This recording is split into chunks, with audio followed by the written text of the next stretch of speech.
Hi friends, ഞാനിന്ന് ചെയ്യാൻ പോകുന്നത് വളരെ രുചികരമായ പീച്ചിങ്ങ കറിയാണ്.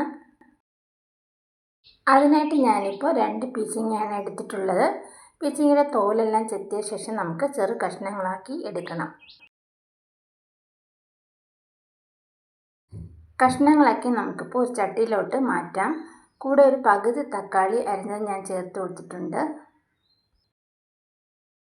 ഇതൊരു 100 ഗ്രാം ചെറുപരിപ്പ് കുതിർത്തതാണ്, അതുകൂടി നമുക്ക് ചേർത്ത് കൊടുക്കാം. അതിനുശേഷം നമുക്ക് ആവശ്യത്തിന് വേവാനുള്ള വെള്ളം ഒഴിച്ചു കൊടുക്കാം. വേറെ മസാലപ്പൊടികളൊന്നും ഞാനിതിൽ ചേർക്കുന്നില്ല.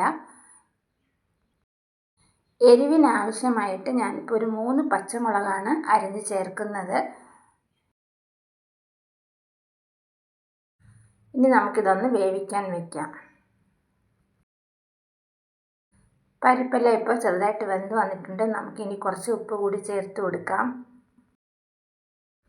ഒന്ന് ഇളക്കി കൊടുക്കുക. അതിനുശേഷം നമുക്ക് ചേർത്ത് കൊടുക്കേണ്ടത് കുറച്ച് മഞ്ഞൾപ്പൊടിയാണ്.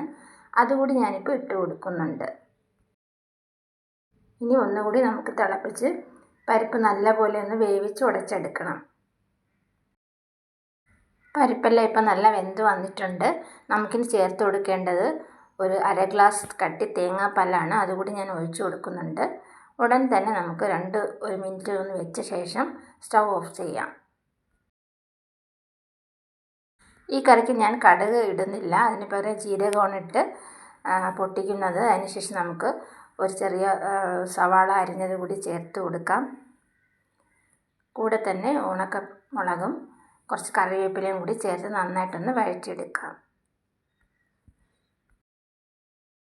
നമ്മുടെ വളരെ ടേസ്റ്റി ആയിട്ടുള്ള തേങ്ങാപ്പാൽ ഒഴിച്ച പീച്ചിങ്ങ പരിപ്പ് കറി ഇപ്പോൾ റെഡി ആയിട്ടുണ്ട്. വളരെ നല്ല ടേസ്റ്റാണ്. എല്ലാവരും ഒന്ന് ട്രൈ ചെയ്ത് നോക്കുക. നമുക്ക് ചോറിനോടൊപ്പം മാത്രമല്ല ഇടിയപ്പം, അപ്പം എന്നിവയോടൊക്കെ കഴിക്കാൻ പറ്റിയ ഒരു കറിയാണിത്. വീഡിയോ ഇഷ്ടമായ ലൈക്ക്, ഷെയർ ആൻഡ് സബ്സ്ക്രൈബ് ചെയ്യുക. അതുപോലെ നിങ്ങളുടെ കമൻറ്റ്സ് എന്നെ അറിയിക്കുക.